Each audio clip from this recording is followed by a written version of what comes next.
Después de todo lo que me has dicho, quiero hacer una pausa para contemplar el hecho de que tienes 23 años.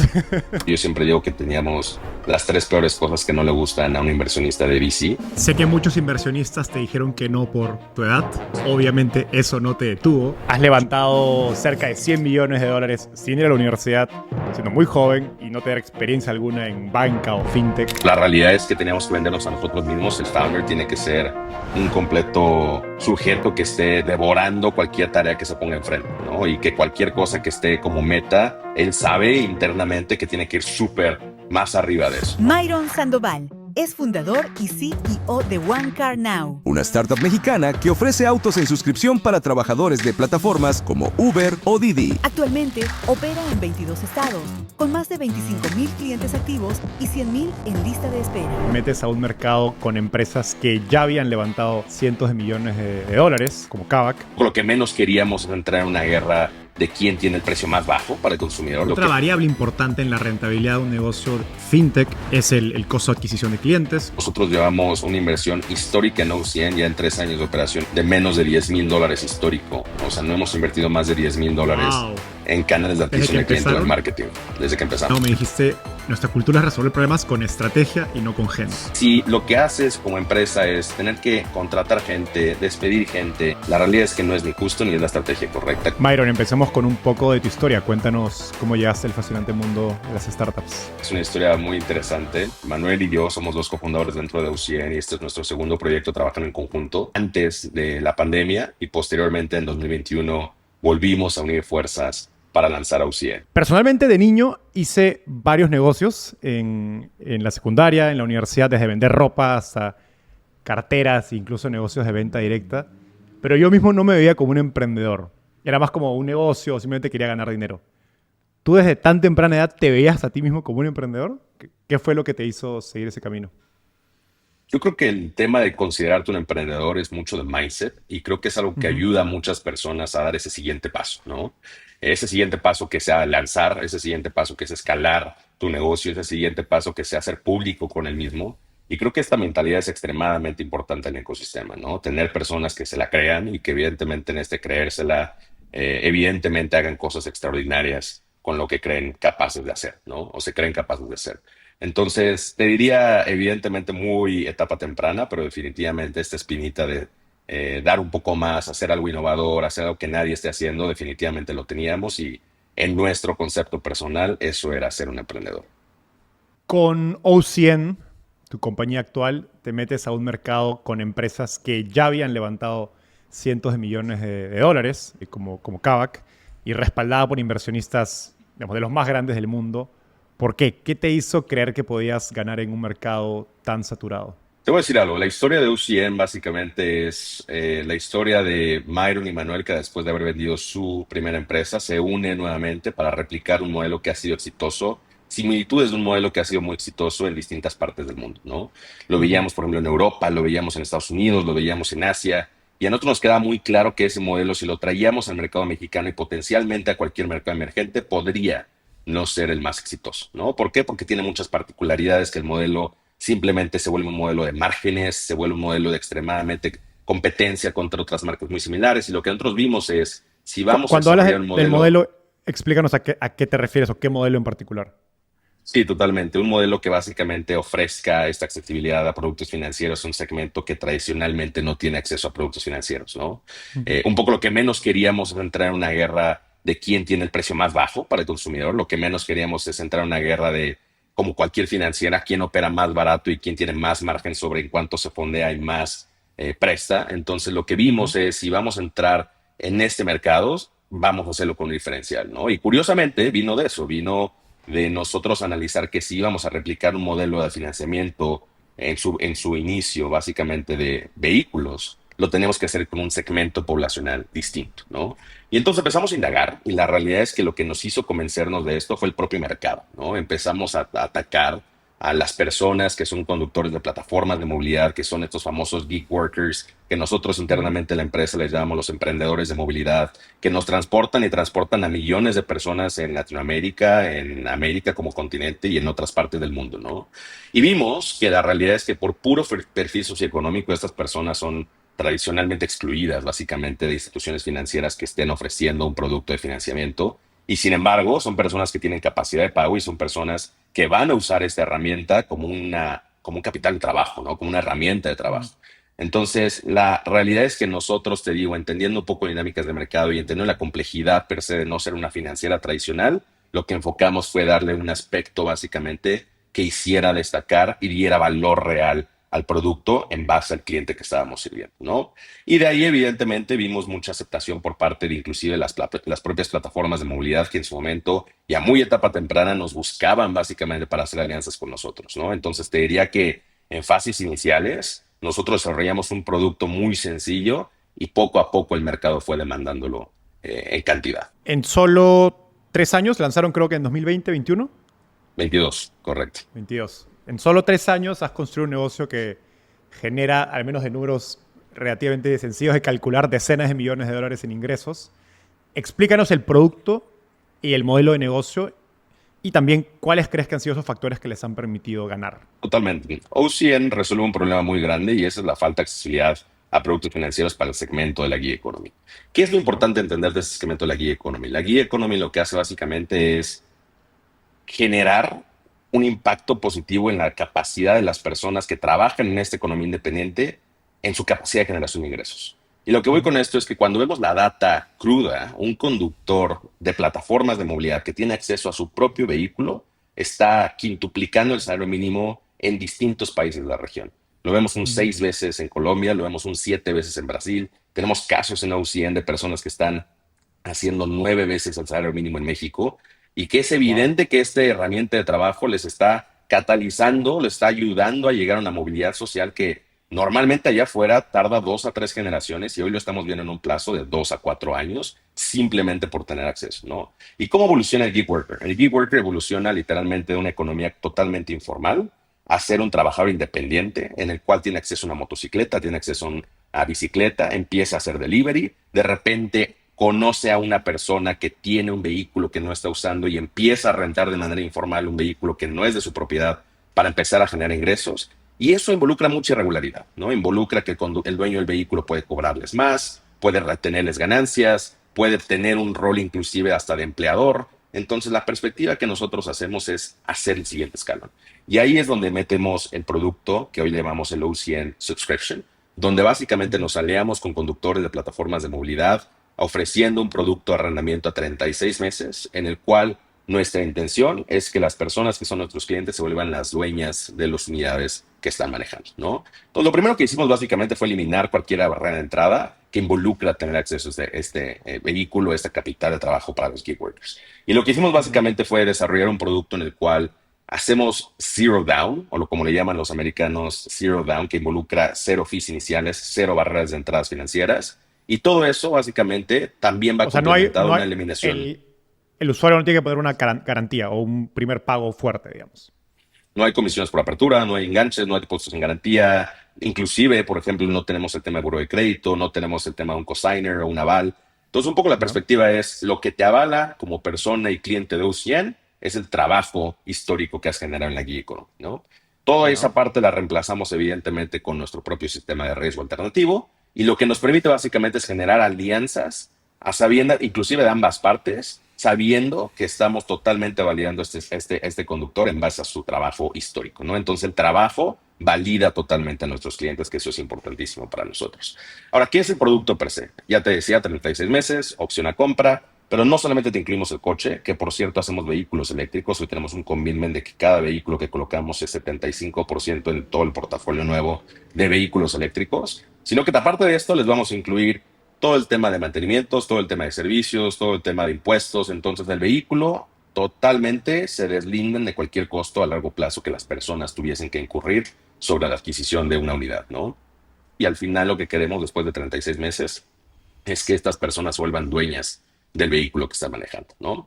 Hoy en día, que eso es importantísimo, nos salíamos ya más con 4,000 personas, evidentemente, dentro del mercado mexicano inicialmente y ahorita expandiendo nosotros mercados regionales en todo el continente americano. Y un poco la perspectiva es, queremos ser el partner a través del tiempo en el cual las personas saben que ya confiaron en una unidad como lo es un coche, como lo es un carro. lo que queremos básicamente es que nos vean como su partner financiero en el futuro, ¿no? Y que el día de mañana nos toquen la puerta para tener una tarjeta de crédito, para tener otro préstamo personal, para tener otro tipo de activo. Entonces, este es el tipo de relación que queremos generar con nuestros clientes. Mencionaste el paquete todo incluido. ¿Por qué es importante ese detalle? Pues suena que son dos productos, ¿no? El lado financiero de cómo bajas las barreras para que estos gig workers puedan tener acceso a un producto de crédito para comprar un coche al que no tenían acceso antes. Pero creo que lo del paquete todo incluido parece ser un detalle que tiene más importancia de lo que al menos suena. No, sí, totalmente. A ver, el producto tiene principalmente dos aspectos muy importantes. El primero es que en su vertical de vehículos nuevos, vehículos comfort, vehículos eléctricos, los clientes OCN ganan más dinero que cualquier conductor que está allá afuera manejando con un vehículo que no es de su propiedad, ¿no? Y lo que refiero con esto es que de repente el cliente que está allá afuera manejando con un vehículo usado, con un vehículo sencillo, evidentemente al tener acceso a un producto que va a terminar siendo suyo, lo que implica nuestro producto es que ahora van a calificar en distintas categorías que antes no podían calificar, ¿no? Entonces hablamos de un comfort, hablamos de un premium, hablamos de un Ya. EV, un electric, y lo que O genera sea, esto es pueden un ganar más impacto. dinero a través de la plataforma. Automáticamente ganan más dinero. De hecho, nosotros traqueamos, le llamamos nosotros el OCN Customer Success. Y el success básicamente es que cuando te vuelvas un cliente de OCN, estés ganando entre un 15 hasta un 50% más de lo que estabas ganando sin tener que trabajar más, ¿no? Entonces es importantísimo, porque entrar a las personas ganan más dinero con el producto. Ahora, la segunda parte del por qué es el todo incluido es porque nosotros al tener miles de unidades, pues evidentemente podemos implementar economías de escala con proveedores, negociando precios, y eso significa que todo este valor se lo trasladamos al cliente, ¿no? Si hiciéramos un research básicamente de nuestra competencia a nivel nacional, inclusive regional, sobre cualquier oferta del mercado, vamos a ser sustancialmente más económicos o más si favorables en tema de precio para los clientes, porque nos enfocamos específicamente, que ya lo que te decía, en tener targets específicos de retorno y todo delta que hay en esa mejora, básicamente se vaya trasladado al cliente final, ¿no? Entonces, ¿por qué el todo incluido? El todo incluido básicamente lo que hace es que nosotros, a través de economías de escala, podemos negociar temas de mantenimiento, temas de seguros, temas de impuestos, que el cliente, evidentemente, hombre, cualquier persona, por única unidad, no podría negociar en volumen, ¿no? Entonces, lo que queremos es lograr trasladar todo ese valor a través de un precio final para el cliente. Myron, después de todo lo que me has dicho, quiero hacer una pausa para contemplar el hecho de que tienes 23 años. Y yo a los 23 no sonaba tan elocuente, ni profesional, ni sofisticado como suenas tú. Y empezaste esta compañía, ¿no?, cuando tenías 20. Has levantado cerca de $100 millones sin ir a la universidad, siendo muy joven y no tener experiencia alguna en banca o fintech. En un mundo donde, como el de Venture Capital, donde las credenciales suelen importar, ¿cómo construiste credibilidad para atraer inversionistas? Esa es una parte importantísima. A ver, si nos reunimos y entrevistáramos a todos los early stage investors de OCN, todos te dirían la misma cosa, y es que ese network de OCN se construyó en LinkedIn, ¿no? Entonces, hablábamos hace un tiempo, hace unos minutos, de este mentality de volverte emprendedor y creer que tienes que dar más de lo que simplemente está ahí al alcance. O sea, nosotros nunca fue un stopper no tener las intros en Silicon Valley, ¿no? A través del tiempo, evidentemente, se va construyendo ese network, pero literalmente hacer cold emailing, tener el tema de pedir intros a completos desconocidos y que nos abrían la puerta a su network sin saber quién era este cuate que era un complete ghost o fantasma dentro de LinkedIn, pues evidentemente era un reto, ¿no? Pero un reto que definitivamente rindió frutos, y lo vemos, por ejemplo, con inversionistas bastante hoy en día activos en Latinoamérica, que OCN fue su primera inversión en la región, ¿no? Entonces, vemos inversionistas de Silicon Valley, vemos inversionistas interesante, ¿no? Nuestro lead investor de la pre-seed fue un inversionista de Chicago, que habíamos sido apenas su segunda inversión en toda la región. Hoy en día tienen más de 6 portfolio companies, ¿no? A través de 2 años y medio. Entonces, un poco la visión es, definitivamente las credenciales importan, pero nosotros como founders, y esto lo digo en repetidas ocasiones a distintos founders, ni siquiera jóvenes, simplemente que no hagan compliance con el perfil, vamos a decir lo correcto, tenemos una responsabilidad. Y esa responsabilidad es saber qué puerta tenemos que tocar, ¿no? Si nosotros nos vamos, por ejemplo, una fintech company lending al Silicon Valley type of investor, es probable que por puro background el Silicon Valley investor no esté tan interesado, o tesis, no esté tan interesado en este modelo de negocios, ¿no? Pero si nos vamos, por ejemplo, al East Coast y una portfolio company de SaaS o de blockchain o de AI se va a targetear a un perfil Wall Streetero, por ejemplo, es probable que tampoco tenga la misma afinidad, ¿no? Entonces yo creo que nosotros tenemos que identificar una oportunidad en quién es y leer el cuarto, read the room y saber quién es el perfil de inversionistas que probablemente por background, por tesis, por lo que sea, esté buscando lo que tú estás ofreciendo, ¿no? Y a ver, lo que mencionamos un segundo, yo creo que es importantísimo tener capital, levantar capital es simplemente el canal para llegar al final, ¿no? El medio para llegar al fin. Sin embargo, definitivamente hay modelos que sin capital no pueden salir a la luz, no pueden despegar, no pueden lanzarse. Y nosotros éramos uno de ellos, ¿no? Entonces la responsabilidad que teníamos como founders era, una, ser persistentes y no tener miedo a explorar una industria, un ecosistema totalmente nuevo. Y dos, saber identificar qué perfil es el que íbamos a tocar la puerta, ¿no? Me encanta esta idea y viviendo en Silicon Valley veo lo que dices. Fintech no es el sector más atractivo cuando vienes a conversar con un inversionista en San Francisco o en Palo Alto. Creo que inversionistas en Nueva York tienden a orbitar mucho más cerca de estos modelos, un poco quizás por la cultura propia, ¿no? Las industrias propias que uno encuentra en una ciudad como Nueva York. Totalmente, sí. Y en nuestro caso específico fue, evidentemente, inversionista tras inversionista, estar conectando los networks, ¿no? Hoy te digo, el cap table de OCN específicamente se envuelve básicamente de inversionistas que en el pasado se conocían unos al otros en Estados Unidos, ¿no? Entonces se vuelve una comunidad muy chica dentro de la comunidad de VC que de por sí ya es limitada. Entre mi trabajo como inversionista y startupeable, hay días en los que tengo 1000 cosas abiertas. No en la computadora, sino en la cabeza. Ideas, decisiones, pendientes, todos dando vueltas al mismo tiempo. Con el tiempo, entendí que el problema no era tener mucho trabajo, sino la falta de un sistema para pensar mejor. Ahí fue que Notion se convirtió en mi segundo cerebro. Un solo lugar donde puedo bajar todo lo que tengo en la cabeza, priorizar y avanzar sin fricción. Y con Notion AI pasó de ser un lugar para tomar notas a un lugar que piensa conmigo. Ahora no solo escribo, Notion AI me ayuda a preparar entrevistas, organizar ideas e incluso responder las dudas de mi equipo, usando todo el contexto que ya tengo allí guardado. Eso es apalancarte de verdad. No solo guardar información, sino usarla para avanzar más rápido. Y por eso me emocionó colaborar con Notion. Lo uso literalmente todos los días. Y si eres emprendedor, probablemente tú también lo necesites. Así que te dejo 3 meses gratis del plan Business con IA ilimitada en el link de la descripción del episodio. Ahora sí, volvamos al episodio. Mencionaste al primer inversionista de Chicago. ¿Cómo conseguiste a ese? Estando en México.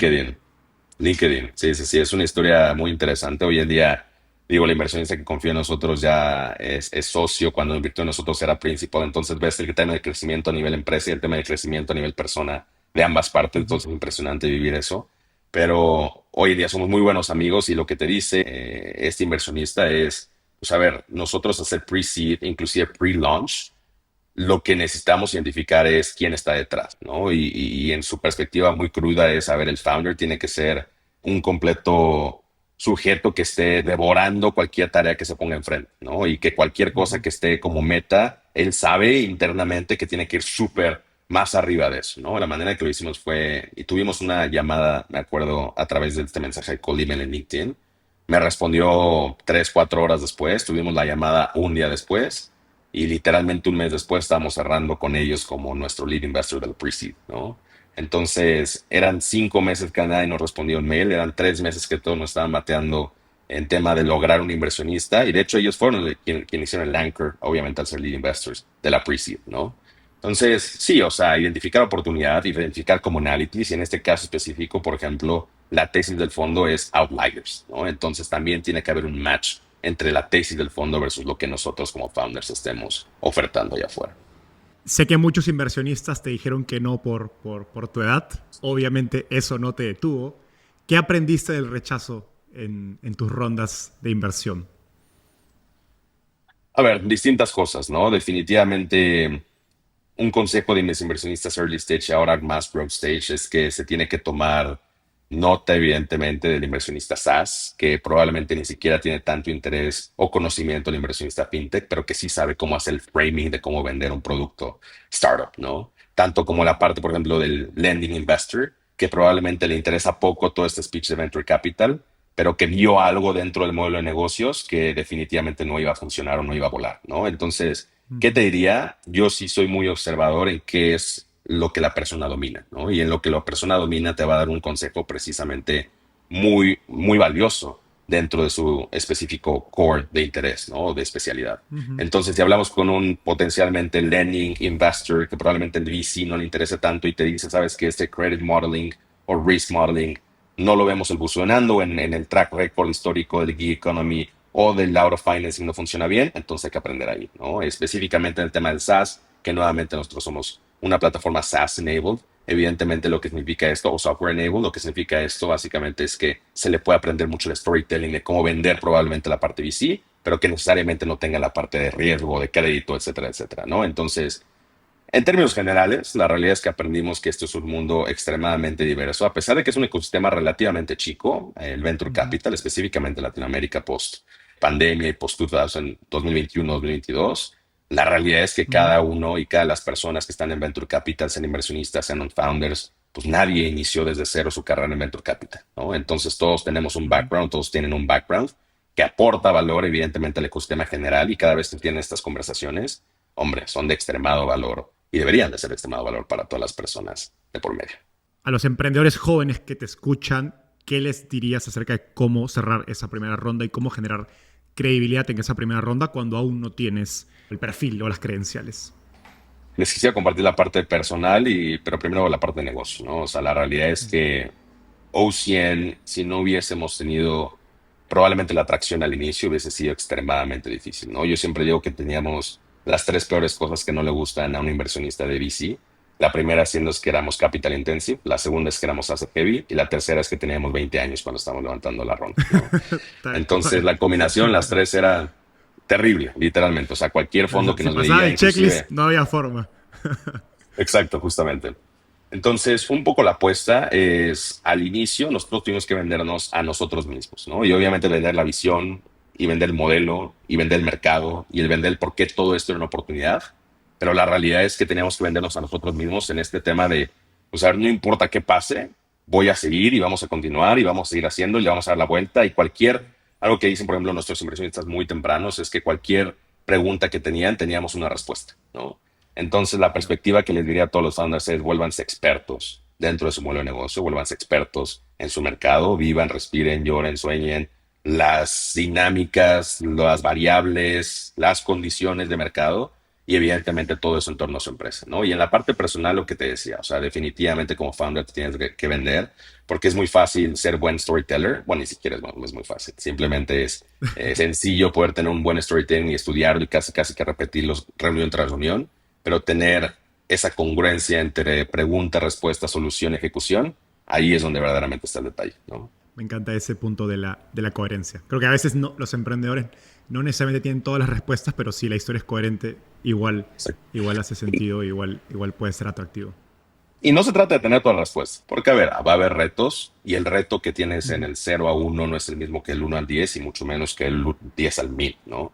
Pero definitivamente tener una visión clara de qué es tu valor como empresa, qué es lo que tu producto resuelve, creo que definitivamente es importantísimo en esta película general de si hay un problema grande o chico, como equipo fundador vamos a tener la capacidad de afrontarlo, resolverlo y superarlo.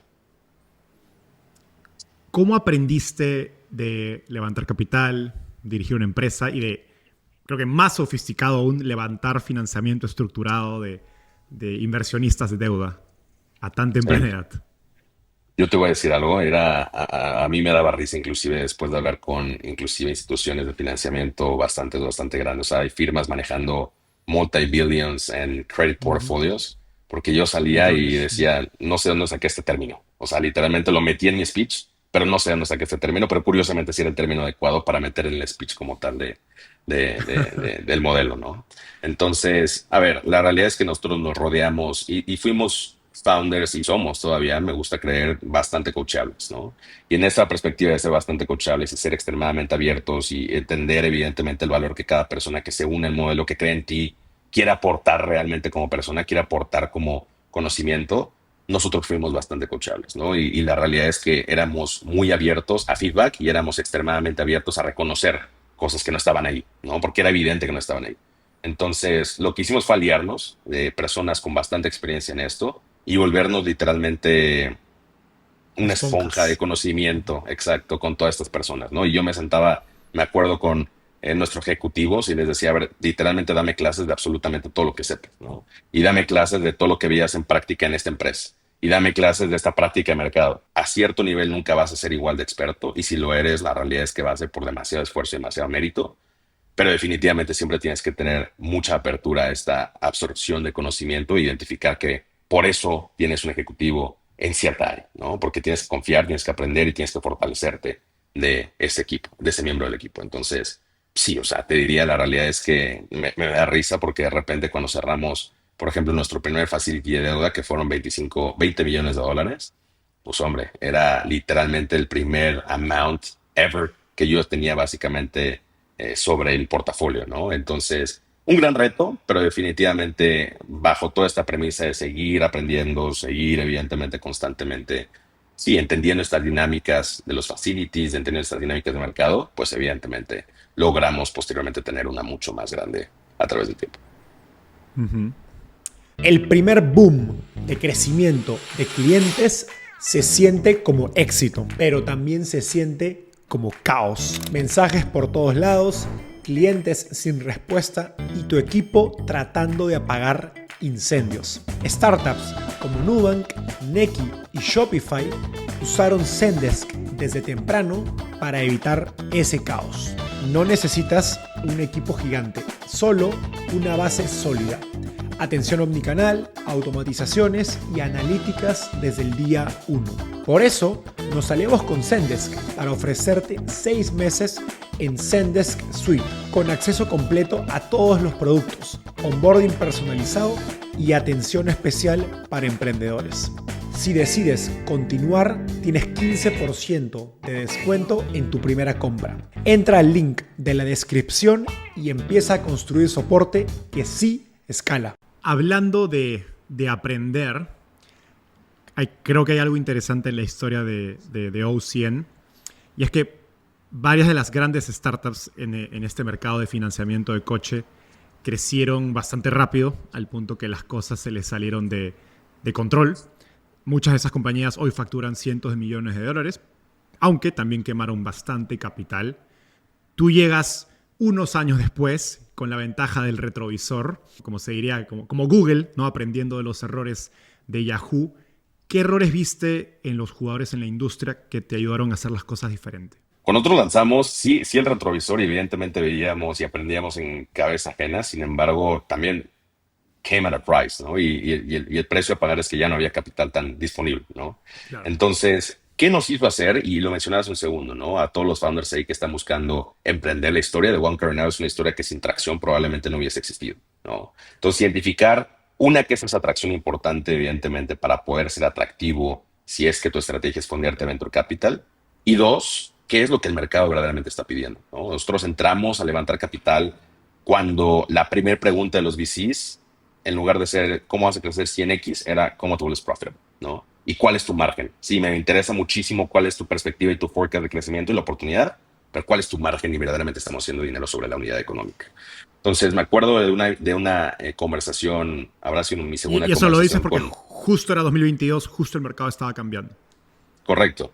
En 2022 tuvimos el último anuncio de una empresa unicornio en México, que fue Nowports, justamente liderada por Poncho, otro founder también bastante joven. Y me acuerdo, ¿no? O sea, Poncho terminó siendo un muy buen amigo y advisor nuestro. Y de las primeras cosas que me decía es que, Myron, va a ser importantísimo el tema de growth, pero igual de importante va a ser tu tema de márgenes, ¿no? Entonces, inclusive más.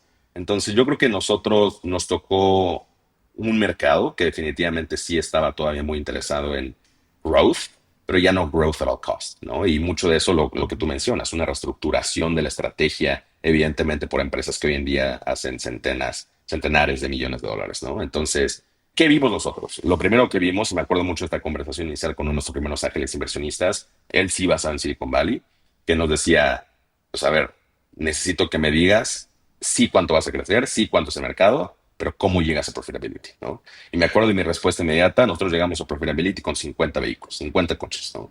Entonces, el tener esa claridad tan específica y tener un camino, no trazado, porque no has estado ahí, pero sí más que claro de cómo vas a llegar ahí, evidentemente es lo que nosotros nos ayudó a ser extremadamente precisos, muy eficientes en ese aspecto, ¿no? Y hoy lo que te digo, hoy somos una empresa que a nivel operativo tenemos una rentabilidad extremadamente sólida y extremadamente atractiva dentro de UCN, ¿no? Pero todo eso va derivado de que literalmente desde el tercer mes de operación nosotros fuimos rentables a nivel operativo, ¿no? Y en toda decisión que tomamos, en toda expansión de mercado, en todo lanzamiento de producto, la premisa siempre está, y lo tenemos como política inclusive de UCN, cómo en 6 meses este nuevo mercado, esta nueva división, este nuevo producto va a ser rentable. Si en 6 meses no hacemos un producto rentable, sí vamos a perder muchas oportunidades y naturalmente estamos expuestos a que alguien tome esa oportunidad.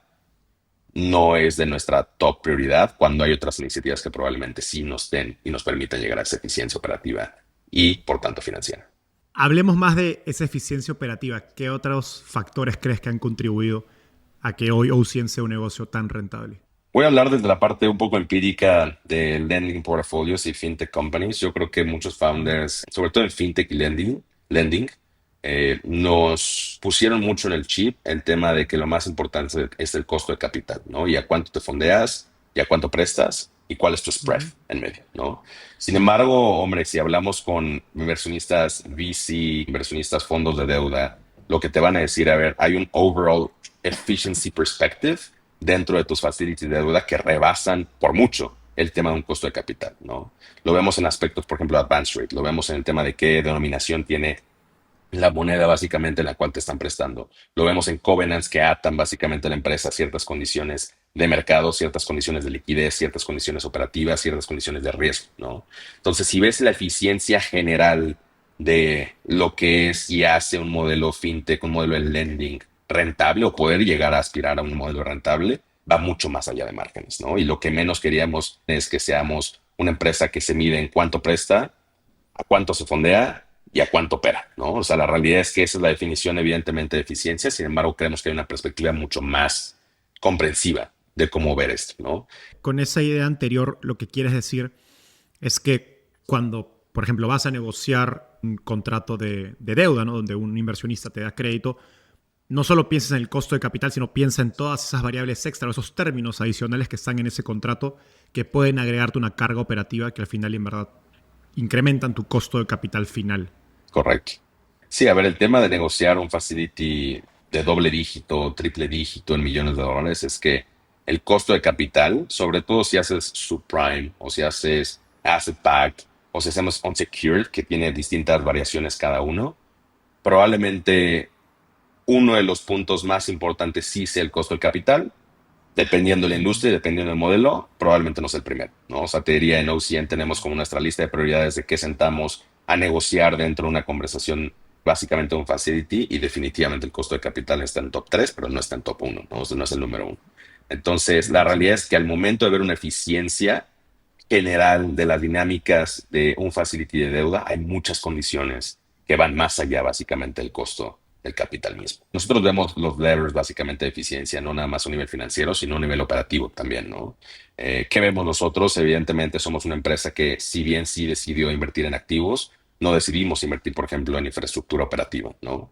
Hay modelos a nivel internacional que han tomado el camino opuesto y que se enfocan en tener centros de mantenimiento, centros de delivery, warehouses para tener el almacenamiento de los propios vehículos, el parque vehicular, que se enfocan en un tema de seguro, que se enfocan en un tema de carga, y nosotros básicamente decidimos apalancar todo eso porque, bien o mal, y me acuerdo mucho en una entrevista también que justamente fue esta parte de mentoría sin tener al founder directamente, de Jeff Bezos, ¿no? Y él decía, a ver, ¿por qué vamos a invertir en toda la cadena de suministro cuando el camino de suministro ya está?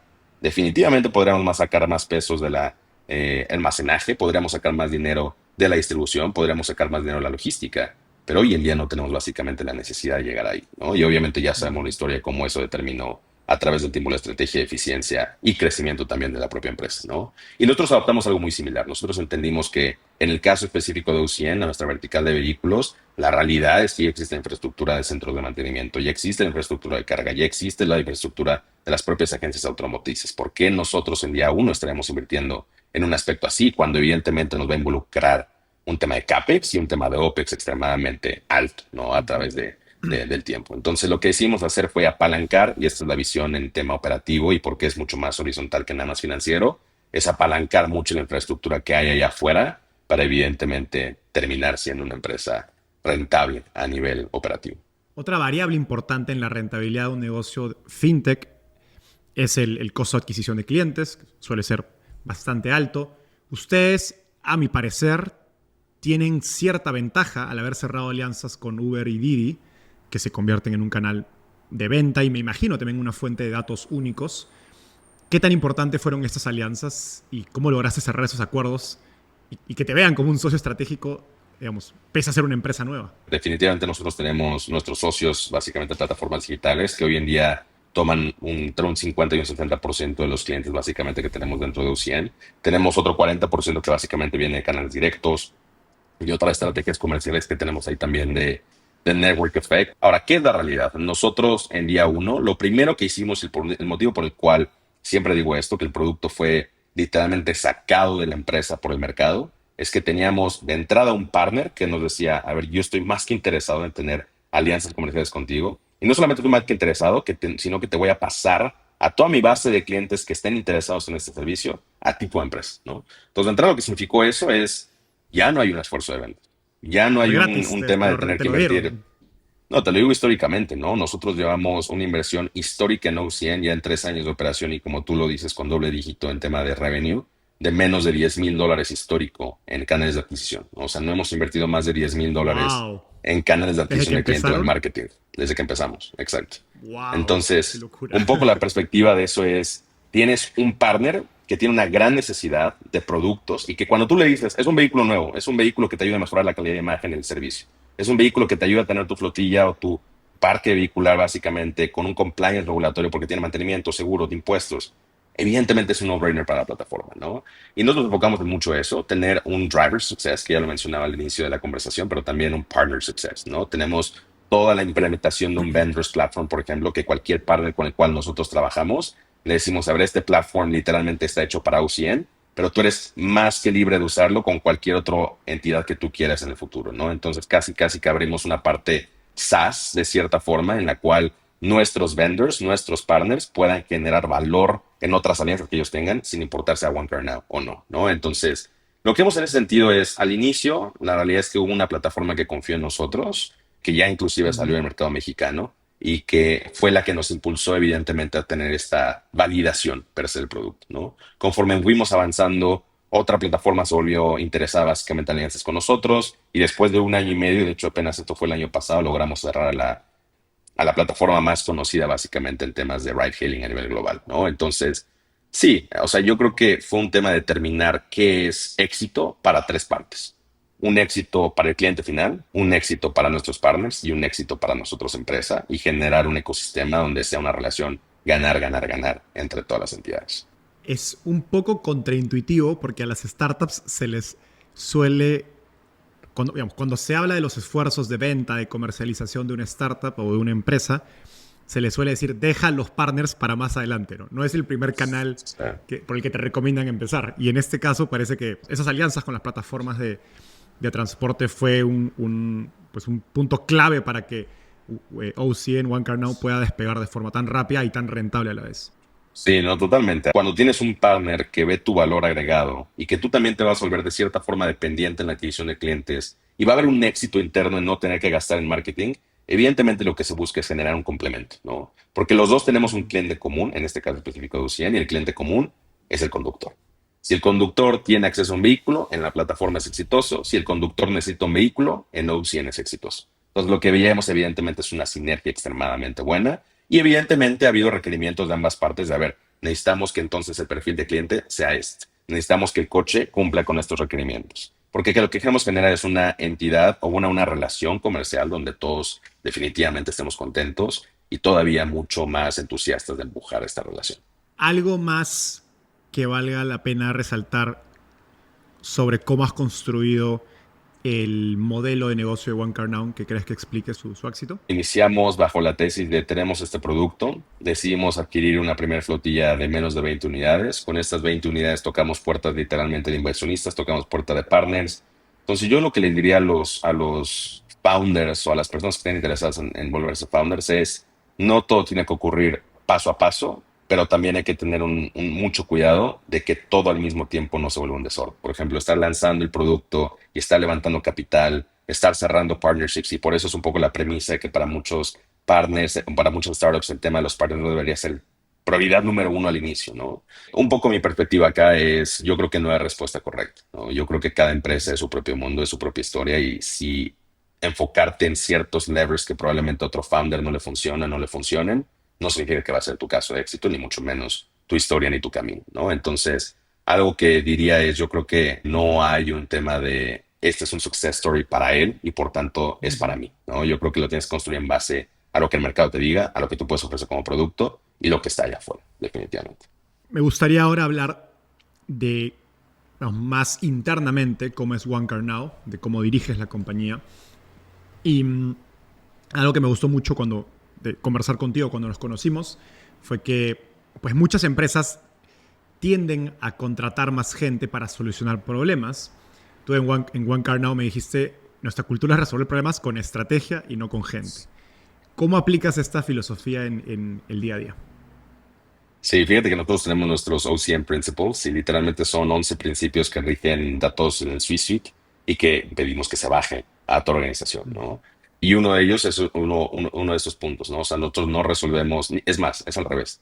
No contratamos gente para hacernos la vida más fácil, sino que contratamos más gente para darle evidentemente más trabajo a esta persona que está a punto de unirse, ¿no? Entonces la perspectiva que tenemos acá es cuando llega un manager y nos dice, ¿sabes qué? Este es el motivo completo por el cual quiero y necesito contratar a esta persona. Nosotros lo que hacemos básicamente es un análisis y es un round table muy específico, ¿no? En OCN sí tenemos esta perspectiva de que obviamente hay direct reportings, pero es un round table muy específico en todos estos temas, por ejemplo, de requerimientos de personal, requerimientos de tecnología, requerimientos de budget, requerimientos de iniciativas. Porque lo que queremos hacer básicamente es, entendiendo que todos tenemos skin in the game y entendiendo que todos dominamos y tenemos el mismo interés en la empresa, saber qué es éxito para uno de nosotros y cómo es ese éxito para uno de nosotros. ¿A qué voy con esto de manera concreta? Si todos tenemos esta misma política interna de, a ver, hasta que la operación verdaderamente no sea eficiente a nivel personal, a nivel modelo, a nivel lo que sea, en respuesta, en ejecución, en ese momento es claramente evidente que necesitamos una nueva persona. Pero si tenemos una nueva persona para hacernos la vida más sencilla, Estresar el sistema al máximo. Sí. La realidad es que pruebas bastante intensas en OCN.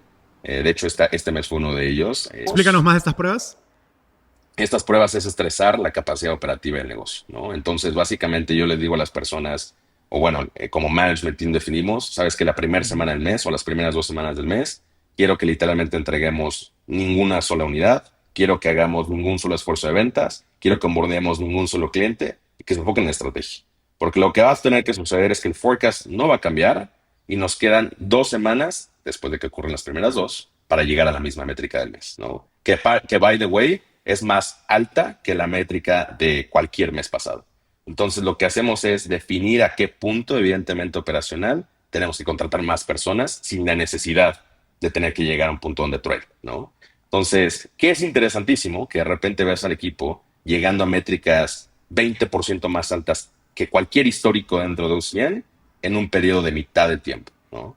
Porque si lo que haces como empresa es tener que contratar gente, despedir gente, la realidad es que no es ni justo ni es la estrategia correcta cuando se puede estresar el modelo en eficiencia operativa con las propias metas del mes, ¿no?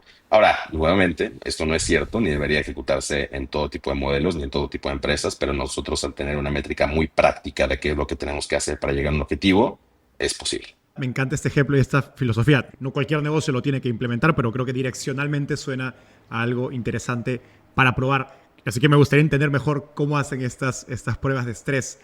¿Qué hacen en esas 2 semanas? O sea, poniendo una analogía, suena a a esta metáfora que se usa de hoy, en lugar de seguir talando el árbol, pasa más tiempo como afilando el hacha, ¿no? Antes de cortar. Desde esas 2 semanas, ¿qué están haciendo en esas 2 semanas de la prueba? Justamente, ¿no? Y a ver, hacemos pruebas de cualquier vertical, ¿no? Ahorita te di una operativa muy, muy clara, ¿no? Pero lo hacemos mismo caso tecnología, mismo caso producto, mismo caso tema y equipo finanzas. Entonces, lo que hacemos básicamente es no detener la operación, simplemente enfocar los esfuerzos y enfocar el foco a otro punto que tiende a ser, por la propia inercia, vamos a decirlo, un poco menos prioridad, ¿no? ¿Qué significa eso? Okay. Que si el equipo de operaciones básicamente las primeras 2 semanas del mes no va a estar entregando o creciendo básicamente el negocio, entonces puede trabajar con producto en ver cuáles son los requests de las empresas, cuáles son los conversion times, en ver qué significa success para el cliente y que de una manera muy empírica el equipo de producto pueda evidentemente mejorar los aspectos del mismo, ¿no? Entonces, ese es otro claro ejemplo. No significa que el equipo está parado y se va de vacaciones, Sí, definitivamente sí, tampoco obviamente. hacemos esta política. Lo que hacemos Sino que es estás reenfocar cambiando el orden esfuerzos. de las prioridades. Exacto, exacto. Es simplemente cambiar el orden de las prioridades. ¿Por qué? Porque eso lo que sí nos permite es que lo que el equipo X trae como un problema o trae como un stopper o trae como una barrera, el siguiente mes por el equipo Y ya fue resuelto, ¿no? Entonces, a través del tiempo lo que haces es todavía más eficiencia, porque al final del día hay una, estás estresando la parte operativa y la otra estás planeando de manera estratégica cómo ese estrés podría ser soportado con mayor producto, con mayor tecnología y mayor eficiencia operacional. Y en las 2 semanas restantes, la limitación del tiempo fuerza al equipo operativo a ser mucho más creativo acerca de cómo obtener el mismo resultado o incluso más, porque hay pues, una métrica de crecimiento en la mitad del tiempo. Y la realidad es que, a ver, nosotros inclusive a nivel consejo, board, siempre el questioning es ¿por qué no las primeras 2 semanas mejor lo hacemos intensamente y después las últimas dos no tenemos el riesgo de fallar el objetivo, ¿no? Claro, Pero la creo que a presión, ¿no? nosotros, exacto, ¿no? A ver, la presión definitivamente nos ha creado managers que llegaron aquí siendo analysts y que hoy en día son directores, ¿no? Entonces, tener este dominio completo, evidentemente, de cada área, de cada esfuerzo, de cada proceso. Creo que este tema no límite, porque definitivamente tampoco se trata de llegar al burnout, definitivamente no somos ese esquema ni ese modelo. Sí nos permite evidentemente ser mucho más eficientes y planear para el estrés, ¿no? O sea, planear para la intensidad evidentemente de un modelo operativo que a través del tiempo pudiese ser su estrategia. O necesidad también.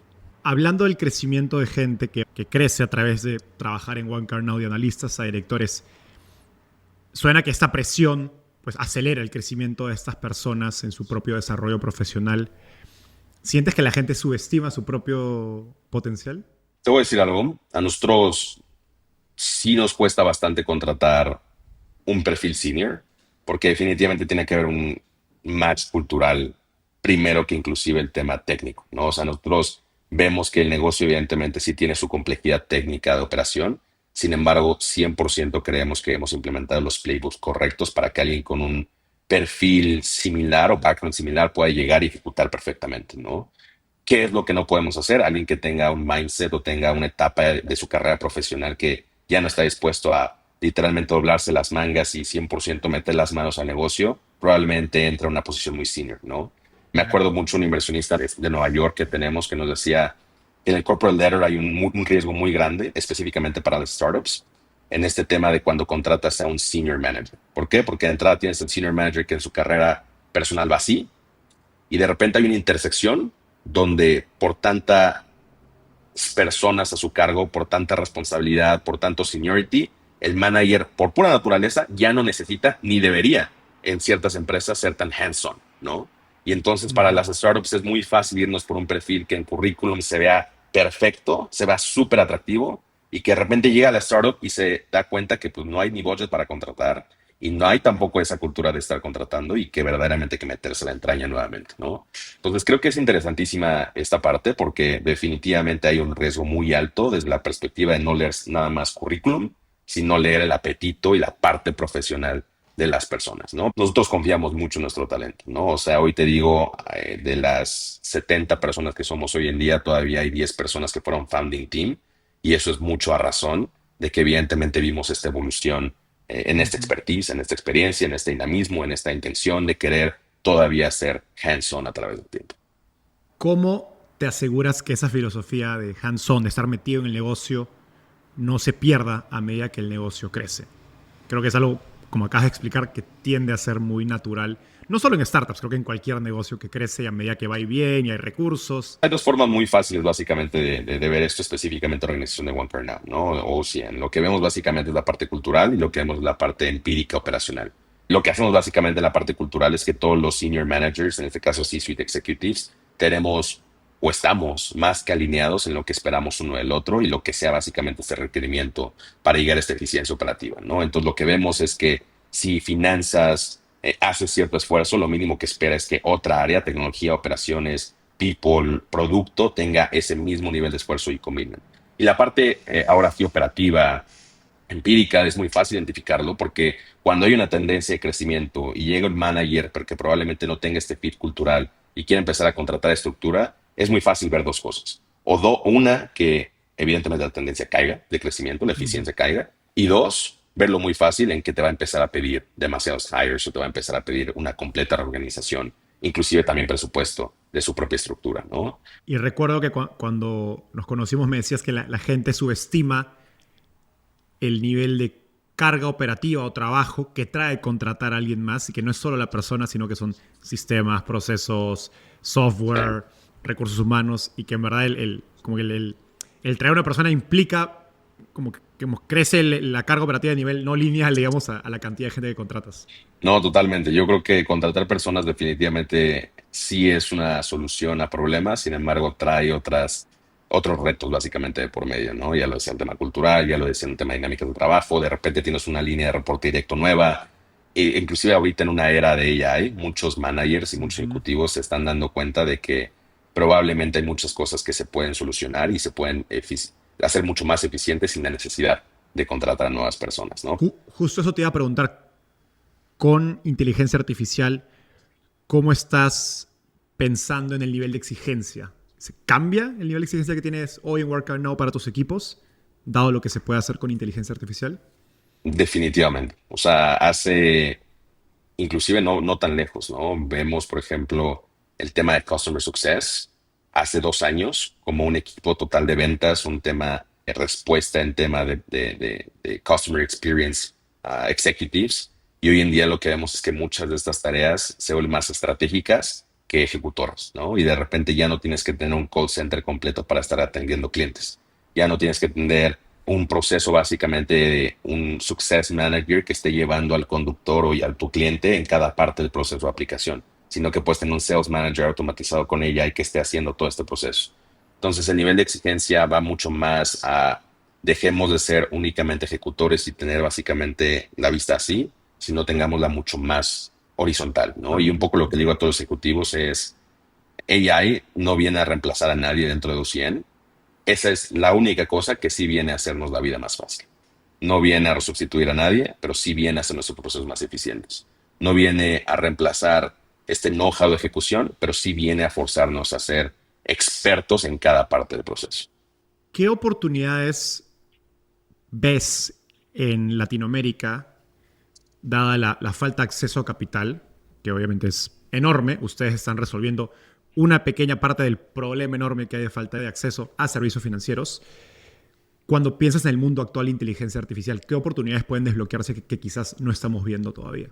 Sí, no, a ver, naturalmente creo que va a haber una tendencia de nuevas fintechs y va a ser muy interesante ver cómo las incumbent nos adaptamos a toda esta tendencia de ser mucho más eficientes los procesos, porque lo puedes meter, ahorita lo decía en un tema de customers, ¿no? Pero la AI puede ser aplicada a temas de riesgos, a temas de data. Obviamente Machine Learning ha estado en tema de este análisis de procesos de información histórica, siempre en tema de instituciones crediticias. Sin embargo, lo que yo veo es un ecosistema que va a ser altamente beneficiado. Ni siquiera el ecosistema, lo más importante es que beneficiemos al cliente final, a la persona que está allá afuera y que verdaderamente no tiene acceso a crédito, y que si de repente descubrimos un algoritmo que siga aprendiendo a través de los cohorts de financiamiento de cómo hacer un mejor assessment de riesgo y que de repente una institución financiera diga, yo no necesito confiar en comités de crédito, necesito confiar en este tool que se vuelve experto en riesgo, ¿no? Entonces, a mí me encantaría ver un LATAM donde literalmente el crédito sea accesible para todos, y esto suena muy cliché, pero yo creo que todavía está este estigma dentro de las personas en el que se piensa que el crédito es un riesgo, ¿no? Y la realidad es que sí puede ser un riesgo si lo usas de mala forma, pero al mismo tiempo puede ser una oportunidad inmensa si atacas, bueno, si adquieres cierto tipo de crédito, si adquieres cierto tipo de producto, ¿no? Entonces, ¿qué me encantaría ver? Me encantaría ver un LATAM que esté 100% catalizado por comités de créditos basados en ella, ¿no? Y que de repente el lender de Estados Unidos diga, hombre, pues ya ni siquiera tengas comité de crédito, utiliza esto, ¿sabes? Y yo sé cómo manejas tu portafolio, si es asset backed o lo que sea, chance puedes automatizar o tú ser experto en cobranza, pero ya no en riesgo, ¿no? Entonces, definitivamente me gustaría ver más esquemas implementándose así con inteligencia artificial. ¿Crees que va a beneficiar más a los incumbentes, digamos, a los bancos, a las financieras, que a las startups? Y lo digo en este contexto. Una de las grandes razones que yo entiendo por la cual hay poco acceso a financiamiento en Latinoamérica y los bancos pues no dejaron, digamos, no fueron capaces de atender más allá de las clases altas, clases medias, era el costo, ¿no? Del costo de llegar a la base de la pirámide, a gente geek economy, dado que si das un préstamo pequeño, pues los costos de adquirir el cliente, de servirlo, de hacer el soporte, la cobranza, no te daban. Pero muchos de estos procesos hoy pueden ser hechos con inteligencia artificial.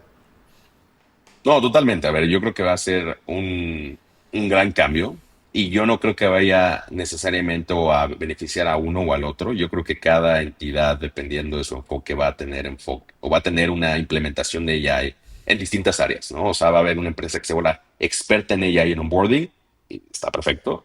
Va a haber una empresa que se vuelva experta en AI en cobranza, está perfecto. Va a haber una empresa que se vuelva experta en AI en riesgos y data, ¿no? Entonces yo creo que quien llegue y adopte todas las verticales posibles y por haber de una empresa de financiamiento con AI, definitivamente va a tener un suceso, ¿no? Y va a tener un suceso en crédito, va a tener un suceso en cohorts, va a tener un suceso en customer experience, va a tener un suceso en cobranzas y evidentemente eso lo va a volver líder, ¿no? Y eso a su vez, y ese es el tema muy específico con FinTech, ¿no? Yo hablando con inversionistas de Silicon Valley, que hoy en día ya son mis amigos por rechazarme de no querer invertir en OCN, un poco la perspectiva de lo que nos dicen es, pues a ver, en FinTech es como un quick win el tener un AR alto, ¿no?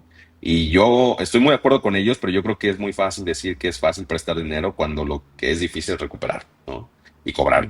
Entonces, un poco la perspectiva de esto es, yo creo que definitivamente va a haber winners. Sin embargo, no creo que al día de hoy todas las plataformas estén viendo AI transversal dentro de la organización, sino creo que todavía lo estamos viendo como uno a uno, ¿no? Entonces, quien definitivamente domine toda esta integración horizontal, vertical dentro de las operaciones, va a ser un líder, definitivamente.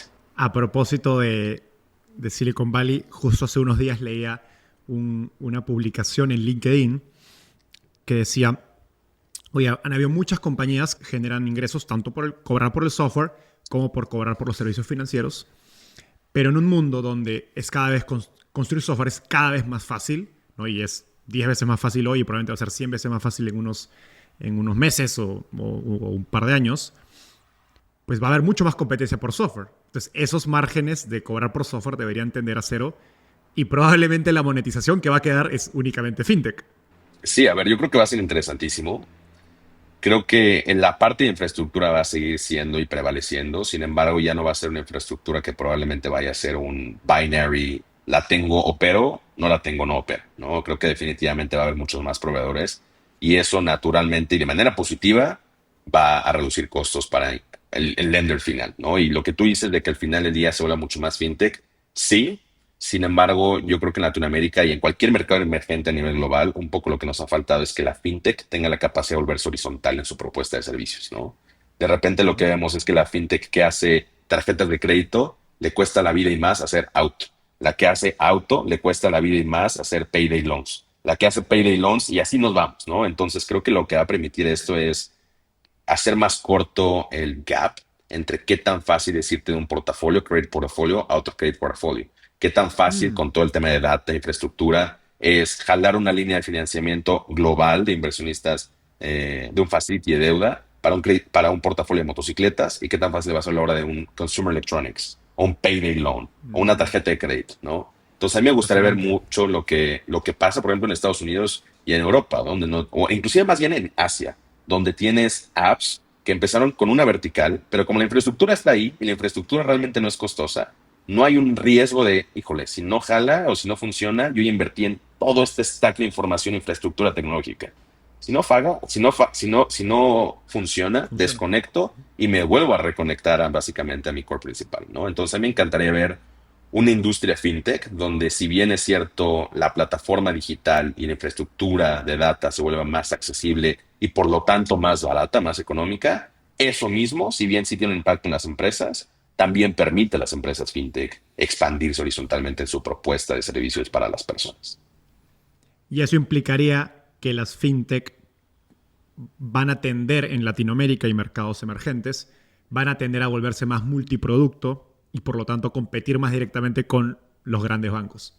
Correcto. Que esa es un poco la premisa, ¿no? Es el motivo por el cual financiamiento sigue siendo tan caro en Latinoamérica, inclusive nosotros como empresa, ¿por qué no nos podemos fondear a nivel de un banco? Es porque no hay suficientes personas haciendo esto. Cuando tú ves, por ejemplo, el mercado de deuda pública, simplemente en México, ¿no? Los FDIC en Brasil son una historia completamente distinta, pero simplemente en México, y tratas de crear o atender, mejor dicho, un perfil de cliente que tradicionalmente el banco tradicional automáticamente rechazaría, lo que te dice el banco es, sí, yo feliz de financiarte, pero te financio tu credit portfolio, tu lending portfolio, después de que tengas $100 millones en balanceo y después de que tengas 5 años de track record, ¿no? Entonces entramos en las dinámicas en las cuales el último que paga literalmente es el cliente, a razón de que no hay suficiente track record en todo este tema de credit portfolios, ¿no? Entonces, ¿qué me encantaría ver? Instituciones financieras, instituciones fintech, instituciones lending que puedan competir en oferta final para el consumidor, ¿no? Y que tomen los riesgos por su expertise natural de cobranza, su expertise natural de underwriting, que el banco no quiere o no puede tomar, ¿no? A mí me encantaría que fuese una competitividad plana y justa, evidentemente, donde el mejor impactado sea el cliente final. Me encanta esa idea. Y para cerrar con lazo perfecto a todo lo que acabamos de hablar acerca del futuro de fintech en Latinoamérica, si miras 10 o 20 años al futuro y te pones el sombrero de soñador, ¿cuál es la visión más extraordinaria de lo que es OneCard Now? No, definitivamente OCN lo que estamos buscando es expandir nuestra relación no solamente a nivel producto con nuestros clientes. Hoy ya tenemos una expansión regional. Lo que nos interesa es que implementemos un playbook de lanzamiento o de expansión en el cual nos podamos ir volviendo socios de estas personas de una forma más horizontal y que de repente el cliente tenga distintos productos financieros y que cuando necesite un préstamo personal, quiera comprarle a su hijo una motocicleta, quiera cambiar de teléfono, nos piense definitivamente como su opción de confianza, ¿no? Y que ya tenga toda esta capacidad de acceder a crédito. Y finalmente la parte como administración 360 de productos asset-backed financieros, ¿no? Entonces, si tienes un activo, nosotros ayudamos que el activo, evidentemente, a través de blockchain y otras entidades de información o fuentes de información, pueda estar traqueado en todo sentido durante la vida que esté en tu credit portfolio, ¿no? Como el lending company. Entonces, la perspectiva es, nos queremos expandir horizontalmente nuestra capacidad de aliarnos con los conductores de una manera horizontal, comprensiva, con distintos productos financieros. Y para otras empresas, lo que queremos, evidentemente, es generar la capacidad de que más y más lending portfolios y lending products entren a la gig economy. Nosotros nos encantaría ver 5 productos de motocicleta, 3 productos de coches, porque el mercado es enorme. Y lo que queremos y deberíamos todos aspirar es que la decisión final la tome el cliente, a quien trae mejor valor final para ellos. O sea, no solo volverse en una herramienta con una relación mucho más profunda con ese trabajador, sino volverse una plataforma para que más compañías puedan ofrecerle productos a ese trabajador. Totalmente. Myron, eso fue todo por hoy. Has construido una empresa espectacular. Gracias por tanta experiencia y sabiduría pese a tu edad. Como te dije al inicio, es difícil en la cabeza uno entender que quien te está hablando tiene 23 años. Así que Gracias. espectacular y felicidades por lo que has construido. Hombre, Enzo, muy contento de haber estado aquí, un honor, y definitivamente esperemos se vuelva a repetir en un no muy largo periodo de tiempo, pero definitivamente muy contento y muchas gracias por la invitación. Gracias por acompañarnos hasta el final del episodio. A diferencia de un inversionista, no te cobramos por nuestra sabiduría, pero para poder seguir creciendo necesitamos de tu ayuda. Así que comparte este episodio con tus amigos emprendedores. Y si quieres recibir el resumen con lo mejor de todas nuestras entrevistas, no dejes de suscribirte a nuestra newsletter dándole clic aquí. Nos vemos en el próximo episodio.